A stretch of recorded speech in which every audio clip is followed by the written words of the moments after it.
जकरा शेरवाली दा बोल साचे दरबार की जय हो।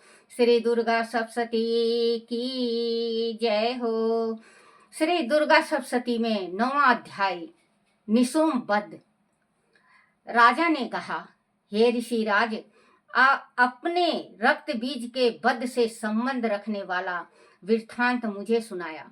अब मैं रक्त बीज के मरने के पश्चात क्रोध में भरे हुए शुंभ व निशुम्भ ने जो कर्म किया वह सुनना चाहता हूँ। महर्षि मेधा ने कहा, रक्त बीज के मारे जाने पर शुंभ और निशुम्भ को बड़ा क्रोध आया और अपनी बहुत बड़ी सेना का इस प्रकार स्वर्ग नाश होते देखकर निशुम्भ देवी पर आक्रमण करने के लिए दौड़ा।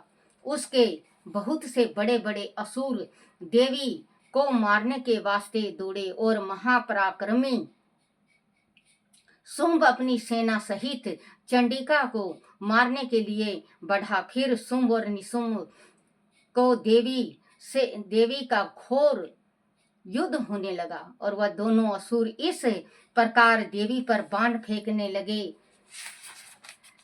जैसे मेघों से वर्षा हो रही हो।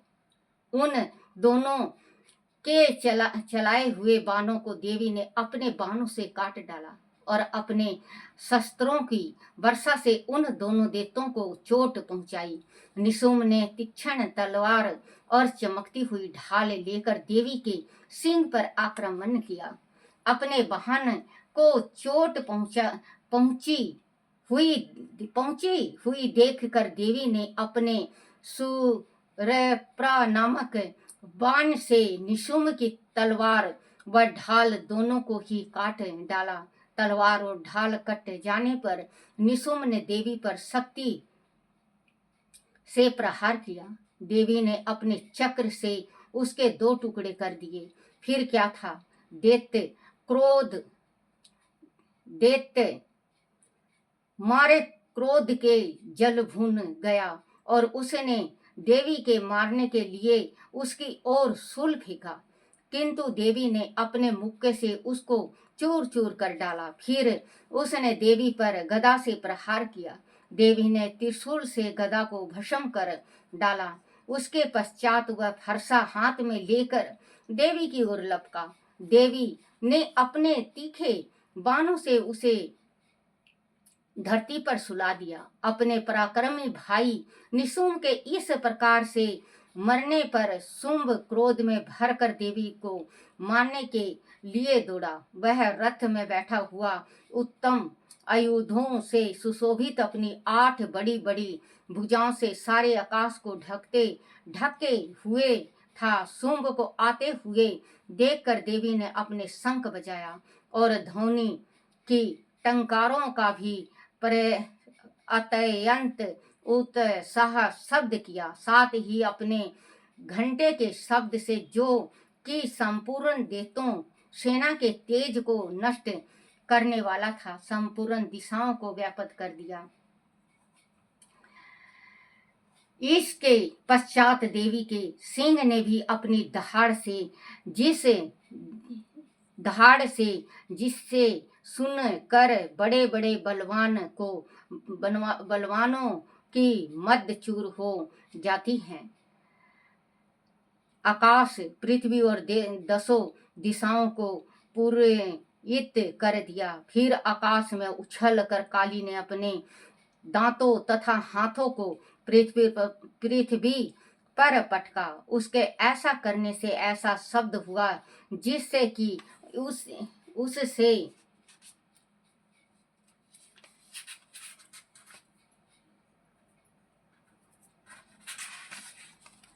पहले के सारे शब्द शांत हो गए। इसके पश्चात शिवदूती ने असुरों के लिए भय उत्पन्न करने वाला अट्टहास किया, जिसे सुनकर सब दैत्य थर्रा उठे और शुंभ को बड़ा क्रोध हुआ। फिर अंबिका ने उसे, अरे दुष्ट, खड़ा रह कहा तो आकाश से सभी देवता जय हो बोल उठे। शुंभ ने वह आकर ज्वालाओं से युक्त एक अत्यंत भयानक शक्ति छोड़ी, जिसे आते देखकर देवी ने अपनी मोहलका नामक शक्ति से काट डाला। हे राजन, फिर सुम के सिंहनाद से तीनों लोक व्याप्त हो गया और उसकी प्रतिध्वनि से ऐसा घोर शब्द हुआ जिसने इस से पहले के सब शब्द को जीत लिया। सुम्भ के छोड़े बाणों को देवी ने और देवी के छोड़े बाणों को सुम्भ ने अपने बाणों से काट काट सैकड़ों और हजारों टुकड़ों में परिवर्तन कर दिया। उसके पश्चात जब चंडिका ने क्रोध में भर शुंभ को त्रिशूल से मारा तो वह मूर्छित होकर पृथ्वी पर गिर पड़ा। जब उसकी मूर्छा दूर हुई तो वह धनुष लेकर आया और अपने बाणों से उसने देवी काली तथा सिंह को घायल कर दिया।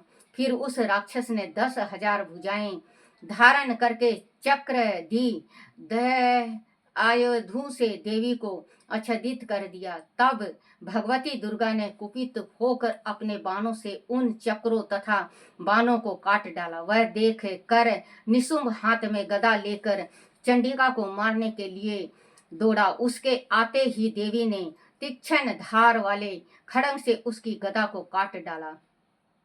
उसने फिर त्रिशूल हाथ में ले लिया। देवताओं को दूर दुखी करने वाला निशुंभ को त्रिशूल छाती पर प्रहार किया और उसकी छाती से छाती को चीर डाला। शूल विदीर्ण हो जाने पर उसे की छाती से एक उसे जैसा ही महाप्रक्रमी देत ठहर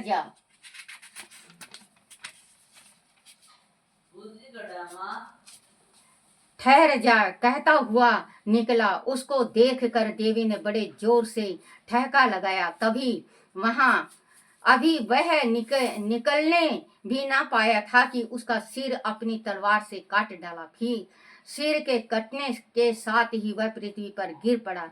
तदनंतर सिंह दहाड़ दहाड़ कर असुरों का भक्षण करने लगा और काली शिवदूती भी राक्षसों का रक्त पीने लगी। कुमारी की शक्ति से कितने ही महादेत नष्ट हो गए। ब्रह्मा जी के कमंडल के जल से कितने ही असुर समाप्त हो गए। कई देत महेश्वरी के त्रिशूल से विदीर्ण होकर पृथ्वी पर गिर पड़े और कई 12वीं के प्रहारों से छीन भिन्न होकर धाराशाही हो गए। वैष्णवी ने भी अपने चक्र से बड़े बड़े महापराक्रमियों का कचंबर निकाल कर उन्हें यमलोक भेज दिया और इंद्री ने कितने ही महाबली राक्षस को टुकड़े टुकड़े हो गए। राक्षस टुकड़े टुकड़े हो गए। कई दैत्य मारे गए, कई भाग गए। कितने ही काली शिवदूती और सिंह ने भक्षण कर डाला। जयकारा शेरावाली दा बोल साचे दरबार की जय हो। श्री दुर्गा सप्तशती की जय हो।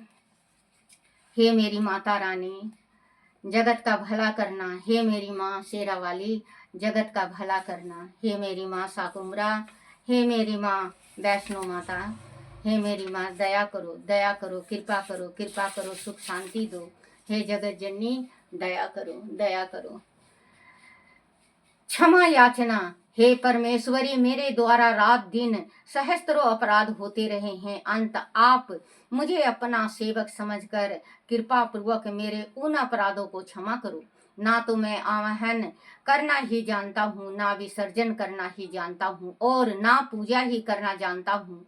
हे परमेश्वरी, मुझे क्षमा करो। हे सुरेश्वरी, मैंने जो मंत्रहीन, क्रियाहीन और भक्तिहीन पूजा किया है वह सब आपकी दया से पूर्ण हो। सैकड़ों अपराध करके भी भक्त आपकी शरण में आकर केवल जगदम्बा कहकर ही मोक्ष को प्राप्त करते हैं, जिसे ब्रह्मादि देवगण भी पाने में असमर्थ होते हैं। हे जगदम्बिका, मैं अपराधी हूँ किंतु आपकी शरण में आया हूँ। अंत इस समय मैं दया का पात्र हूँ। तुम जैसे चाहो वैसा करो। अज्ञानवश या बुद्धि भ्रम होने के कारण भूल से जो कुछ भी मैंने कम या अधिक कर दिया हो, हे देवी, हे परमेश्वरी, सब अपराध क्षमा करो और प्रसन्न हो। हे जगदम्बा, जगत माता, हे कमेश्वरी, सच्चिदानंद स्वरूपिणी परमेश्वरी, आप मेरे आप प्रेम पूर्वक मेरी यह पूजा स्वीकार करो और मुझ पर प्रसन्न हो। आप गुप्त से भी गुप्त की रक्षा करने वाली हो। आप मेरे किए हुए इस जाप को ग्रहण करके मेरे सभी अपराधों को क्षमा करो। हे देवी, हे परमेश्वरी, आपकी कृपा से मुझे सिद्धि की प्राप्ति हो। जयकारा शेरावाली दा, बोल साचे दरबार की जय हो। हे मेरी माँ भगवती, निर्धन को धन दे माँ, बांझ को पुत्र दे माँ, कुंवारी कन्याओं को घर भर दे माँ, कोढ़ियों को काया दे माँ, कोढ़ियों को निर्मल काया दे माँ शक्ति, और जगत का भला करो माँ, जगत का भला करो माँ, जगत का भला करो माँ। हे माँ, मेरा भी भला करो। हे मेरी माता रानी, जयकारा शेरावाली दा, बोल साचे दरबार की जय हो।